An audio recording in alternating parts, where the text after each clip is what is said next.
TFC spiritual ప్రేక్షకులకు స్వాగతం.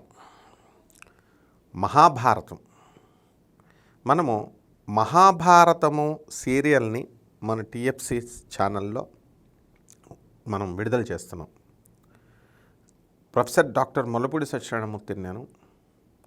మరి ఈ యొక్క మహాభారతం అనేటటువంటిది పంచమ వేదంగా మనం చెప్పుకుంటాం. ఇది మన ఎప్పుడో ఒక చరిత్రలో జరిగింది, లేకపోతే ఒక పౌరాణిక గాథ కిందో, ఒక మైథలాజికల్ ఫ్యాక్టర్గాను మనం చూస్తాం.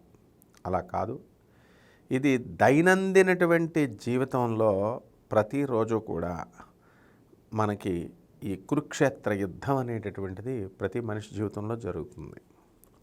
ఎందుకనంటే ఈ భూమి మీదకు మనం వచ్చాం.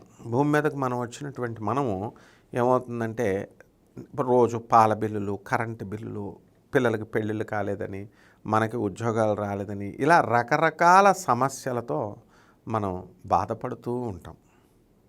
కాబట్టి అటువంటి వాళ్ళకందరికీ కూడా మనం ఎలా ఈ సమస్యలకు పరిష్కారం ఎక్కడ దొరుకుతుందంటే మహాభారతం మనకి పరిష్కారాన్ని ఇస్తుంది. ఈ మహాభారతంలో మనకి రెండు పార్టీలు ఉన్నాయి. ఇది ధర్మ అధర్మాల మధ్య యుద్ధం. దీంట్లో ఇద్దరు కూడా కౌరవులే, ఒక వంశానికి చెందినటువంటి వాళ్ళే, అన్నదమ్ముల పిల్లలు. కౌరవులు అంటే కురువంశం నుంచి పుట్టిన వాళ్ళు, పాండవులు కూడా కురువంశం వాళ్ళే. అయితే పాండురాజుకు పుట్టారు కాబట్టి పాండవులని, మరి ధృతరాష్ట్రుడికి పుట్టారు కాబట్టి కౌరవులు అని చెప్పేసి మనం చెప్పుకుంటున్నాం. బాగుంది. ఈ కురువంశానికి చెందినటువంటి వీళ్ళిద్దరూ కూడా ఆలోచన విధానంలో తేడా ఉంది. కాబట్టి వీళ్ళకి ఎలా అయిపోయిందండి, మనకి ఒకళ్ళేమో చక్కగా ధర్మం వైపు వాళ్ళు ఆలోచిస్తున్నారు, మరొకళ్ళు అధర్మం వైపు ప్రోత్సహిస్తూ ఉన్నారు. అది ధర్మాల మధ్య నిష్పక్షపాతంగా నిలిచేటటువంటి వాడు కృష్ణ భగవానుడు. ఆయన సర్వాంతర్యామి, సర్వసాక్షిభూతుడు. ఆయన నిమిత్తమాత్రుడుగా ఉంటాడు. సాక్షాత్తు చేయించేది ఆయనే, కానీ మీరు చేసుకోండి రా అని చెప్పి నిమిత్తమాత్రుడుగా ఉంటాడు. లీలామానుష విగ్రహుడు. కాబట్టి వీళ్ళకి ధర్మం వైపు వెళ్ళండి, యుద్ధం ధర్మం వైపు ఉండండి అని చెప్పి కౌరవులకు కూడా ఛాన్స్ ఇచ్చాడు ఆయన. కేవలం పాండవ పక్షపాతి, కేవలం ఏదో పక్షపాతం చూపించి పాండవులకి, అర్జునుడికి, వీళ్ళకి మాత్రమే సహాయం చేశాడు, ధర్మరాజుకి వీళ్ళకి అని అనుకోని అవసరం లేదు. ప్రతి క్షణం కూడా ఆయన కౌరవులకు కూడా ఆయన సహాయం చేస్తూ వచ్చారు. ఆయన ఎప్పటికప్పుడు సలహాలు ఇస్తూ వచ్చాడు. అయితే ఇక్కడ ఏమవుతుందండి అని అంటే, మనకి ఈ యొక్క కర్ణుడికి ఫస్ట్, నాయన నువ్వెవరో కాదు, నువ్వు పాండవులకి అగ్రజుడివి నువ్వు అని తెలియజేసి ధర్మం వైపు ఉండమన్నాడు తెలియక ముందు. అయితే ఆయన ఏం చేశాడు, నా ధర్మం ఏమిటంటే నేను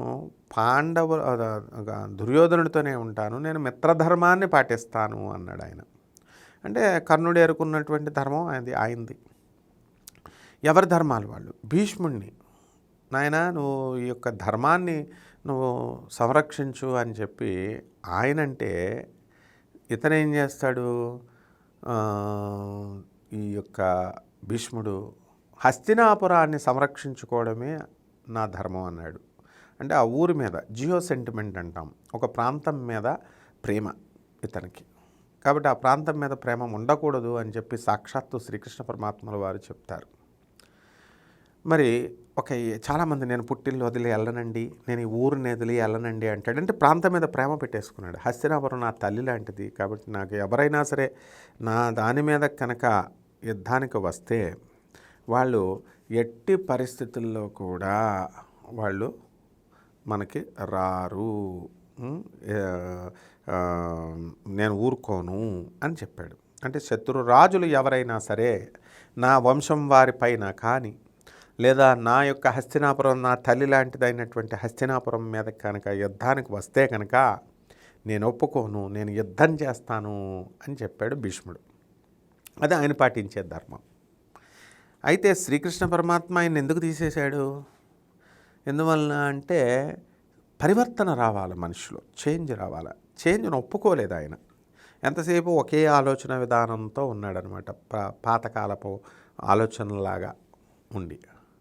కాబట్టి ద్రోణాచార్యుడు ఇతన్ని ఎందుకు తీసేశాడు స్వామి అంటే, ఇతను ఎంతసేపు తన బిడ్డల మీదే ప్రేమ ఉండేది. అశ్వత్థామ పుత్ర వ్యామోహం ఎక్కువ ఉండకూడదు. పిల్లల మీద ఎంతవరకు ఉండాలో అంతవరకు ఉండాలి. దేని మీద అయినా సరే, ఒక భార్య అయినా ఒక వస్తువు మీద అయినా సరే, అందరికీ ఉండాల్సిన దాని మీద ఉండదు ప్రేమ, ఉండకూడని వాటి మీద ఉంటుంది. ఉండాల్సింది పరమాత్మ పైన, స్వామి పైన, జగద్గురువైనటువంటి ఆ శ్రీకృష్ణ పరమాత్మ పైన. అది వదిలేసి మనకి జీవితాన్ని ఇచ్చాడు. కదలనటువంటి ఇప్పుడు శరీరం చిన్న పిల్లాడిలాగా మనం ఉంటాం. పుట్టలేనటువంటి అసలు చేతులు కూడా కదపలేము. అలాంటి పరిస్థితుల్లో మనం పిండంగా తల్లి గర్భంలో భద్రంగా పెట్టాడు. తర్వాత డెలివరీ అయిన తర్వాత మనకి నడక రాదు కూడా, అలాంటిది నడక నేర్పించాడు. జీవితాన్ని ఆస్వాదించేలా ఇవన్నీ చేసినటువంటి పరమాత్మను మనం వదిలేసి మనం ఏం చేస్తామండి, ఈ భౌతిక లోకంలో ఉన్నటువంటి భార్య బిడ్డలు వీళ్ళ మీద వ్యామోహం పెట్టుకుంటాం. ఇవన్నీ అశాశ్వతం. వెళ్ళిపోయేటప్పుడు చాలా కలిసినప్పుడు బంధాలు కలిసినప్పుడు బాగుంటాయి, వెళ్ళిపోయేటప్పుడు చాలా దుఃఖాన్ని కలుగజేస్తాయి. కాబట్టి ఎవ్వరు కూడా ఏ బంధాన్ని కూడా మీరు దుఃఖాన్ని కలగజేస్తాయి అని స్వామివారు శ్రీకృష్ణ పరమాత్మ ఆయన చెప్పారు. కాబట్టి అందుకని ఈ ఎక్కువ పుత్ర వ్యామోహం ద్రోణాచార్యుడికి, అశ్వత్థామ అంటే. ఇంకా అతనికి ఏమన్నా అవుతుందా? మరి అలాంటి వాళ్ళే కదా ఈ అర్జునుడు, పాండవులు, ఈ కౌరవులు, దుర్యోధనుడు, వీళ్ళు. మరి ఎందుకంత అతి వ్యామోహం ఉండకూడదు? సర్వత్ర వర్జయేత్ అన్నారు. కాబట్టి అభిమానమైనా సరే ఎంతవరకు ఉండాలో అంతవరకే ఉండాలి. అది ఎక్కువైపోయింది కాబట్టి తీసేశాడు స్వామి. అలాగే ఇక అశ్వత్థామ రుద్రాంశ సంభూతుడు. ఆయన ఒక చిరంజీవి, ఆయన ఇప్పటికీ ఉన్నాడు. ఆయన శివుడు అంశతో పుట్టినటువంటి ఇతను ఏం చేశాడండి, అతను దుష్ట చతుష్టయంలో ఉన్నాడు.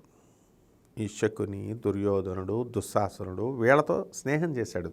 చెడ్డవాళ్ళతో స్నేహం చేసి ఏం చేశాడు, మరి ఈ యొక్క సాక్షాత్తు రుద్రుడిగా ఉండి ఒక గురుపుత్రుడిగా ఉన్నటువంటి ఆయన మానసిక స్థితి ఏ విధంగా దిగజారిపోయింది అని అంటే, పంచపాండవుల మీద కోపంతో పాండవుల పసిపిల్లలైనటువంటి వాళ్ళని వెళ్ళి డేరాల్లో పడుకుంటే యుద్ధభూమిలో వాళ్ళందరినీ పీకలు కోసేస్తాడు, నిద్రిస్తున్నటువంటి వాళ్ళని.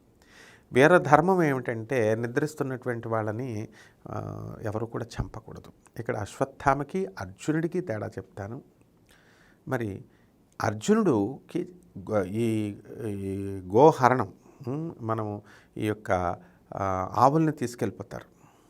ఎవరు? విరాట్ రాజు కొలవ నుంచి కర్ణుడు, వీళ్ళందరూ కూడా, భీష్ముడు, ద్రోణాచార్యుడు, అశ్వత్థామ, మొత్తం కౌరవులు, దుర్యోధనుడు, దుశ్శాసనుడు వీళ్ళంతా వచ్చేసి ఉత్తర కుమారుడు తండ్రి ద్రుపదుడు ఆ విరాట్ నగరాన్ని పరిపాలిస్తుంటే వాళ్ళ ఆవులన్నిటిని కూడా తోలుకొని వెళ్ళిపోతారు ఉత్తర ద్వారం నుంచి. ఉత్తర గోగ్రహణం అంటాం దాన్ని.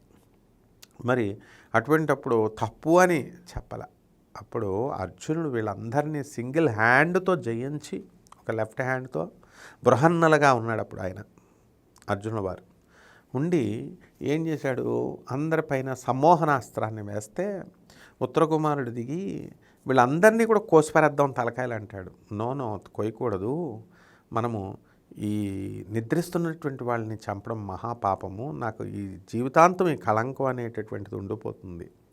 కాబట్టి వీరుడు అనేటటువంటి వాళ్ళ లక్షణం ఎలా ఉండాలంటే సమబుద్ధి ఉండాలి, ఎదురు ఉండాలా, మనం కొట్టుకోవాలా, ఫైట్ చేసుకున్న తర్వాత ఒకళ్ళనొకళ్ళు యుద్ధం చేసుకున్న తర్వాత ఎవరి ప్రయోజకత్వం, దైవాధీనాలు, జయాలు అనేటటువంటివి దైవాధీనాలు. కాబట్టి మనం దేవుడు ఏది నిర్ణయిస్తే అదే మన కర్తవ్యం మనం చేయాలా అనేటటువంటి మహానుభావుడు అర్జునుడు. కాబట్టి అసలు ఎట్టి పరిస్థితుల్లో కూడా ఆయన నిద్రిస్తున్నటువంటి కర్ణుడిని, వీళ్ళందరినీ కూడా, ద్రోణాచార్యుని అందరినీ పీకలను తెంపేద్దామంటాడు. అలాంటిది ఒప్పుకోలేదు ఆయన. కాబట్టి ఇది వ్యత్యాసం. కాబట్టి ధర్మానికి అధర్మానికి మధ్య ఉన్నటువంటి యుద్ధాన్నే మహాభారత యుద్ధం అని చెప్తాం. దాన్నే కురుక్షేత్ర యుద్ధం అంటాం. మరి యుద్ధంలో మరి సినిమాల్లోనూ, తర్వాత వీడియోల్లో, టీవీల్లోనూ అనేక రకంగా ఎవరికి తగ్గట్టుగా వాళ్ళు కమర్షియల్ ఎలిమెంట్స్ని చొప్పించుకుంటూ ఏదైతే బాగా వస్తాయి. అలాగ వాళ్ళ సొంత కవిత్వాలు చొప్పించడం అనేటటువంటిది జరిగినాయి.